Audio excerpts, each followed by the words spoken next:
Okay, after render completed, I save file as HDR, high dynamic range, Photoshop, and also Z depth. Look on them closer. Right here we're in Aurora, and I'm going to process the HDR image that creating. Usually I do this so I can receive a little bit more depth of the like black and white, kind of more depth and shadowing, right? So here's our default, and you can see we have it some already predefined, but overall what I want to do it is increase amount of the balance, shadow, highlights. So we'll do with those ones. We'll just take highlights down, a bit shadow add, go in a little bit down to HDR boost, so we'll look on the small details, and depend, we don't want to bring too much, but we want just maybe bring a little bit up. Adjustments, we're okay on it. On curving, I think just that one. Adjustments to bring some of these elements out. Okay, so let's me clarity, maybe just pop up a little bit. Again, that will add some toning, but problem right here, if we do this, you can see it's increase some of the noise. We need to be a little bit careful with that to create, and because we add, I want to add denoise a little bit more. It will smooth, we lose some details, but same time we'll have it a little bit better on those shadowing around. Okay, when we're done with this, we'll just go ahead to file, and we're going to export image. Okay, now export as TFF. So it's done. We can now go inside the Photoshop. Right here, our original image. We also created a Z depth image for this when we're going to use it.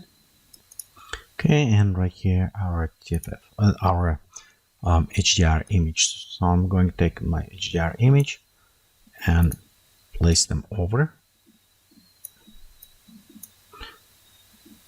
Okay, you can see some highlights and shadows, so we'll enable. Go ahead, create a mask, Control I to hide, and with our brush, white 10%, we can actually paint in some of those details. And one, what I want to do is add lighting. We have kind of nicer right there.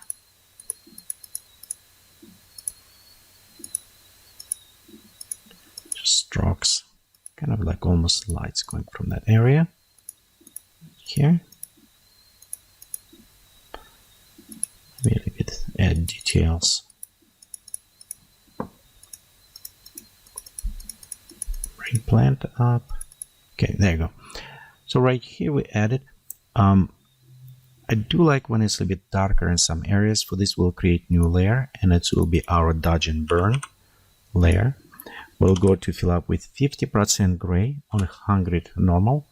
And we'll switch this to soft light.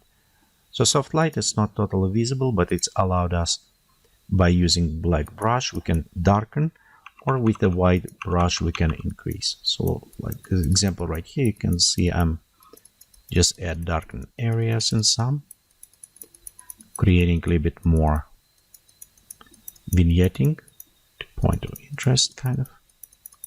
Okay, we can do right there. Okay, we can do whites, and we can just even add those, light strokes right there.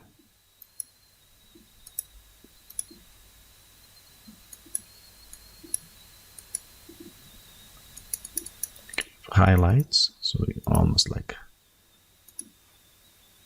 light beams going. Okay, so this way is done. Let's Control Shift Alt E, Command Option Alt E, and it will be our paint. So paintbrush will go to say filter, stylize, and we'll go to oil paint. And we can look how it does add all the smoothness, which is we can reduce to some scale. Okay, let's go So right here we're done. We'll click OK. And you can see we add somewhat brush.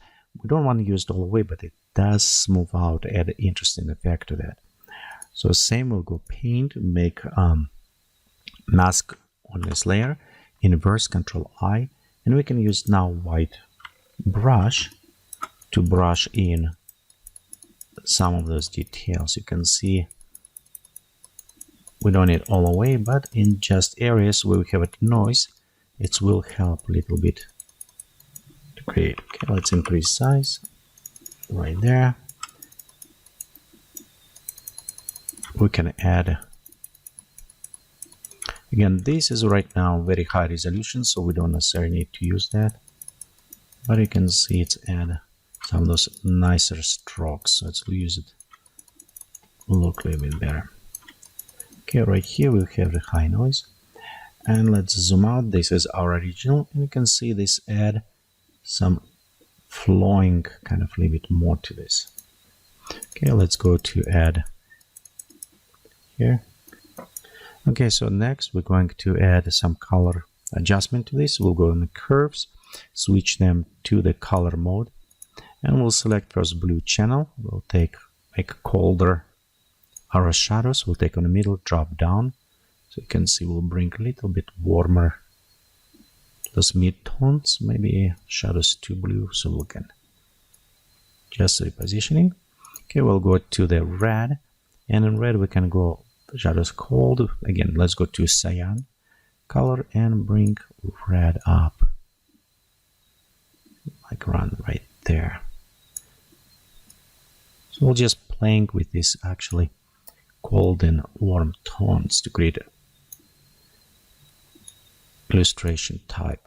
Again, for the realistic, you can go render in a photometric. We'll just create exactly the same render, a little bit more for the more realistic with shadows, so we can do that one as well. Okay, so right here we're done with our image, and if you want we can add a little bit more of vignetting, but I think this work very well. And let's group them together. So this is our before and after post work. So you can see we just enhance a little bit of this image, bring a little bit more highlights, smooth some noise, and just focus a little bit better in our image. Thank you for watching this tutorial.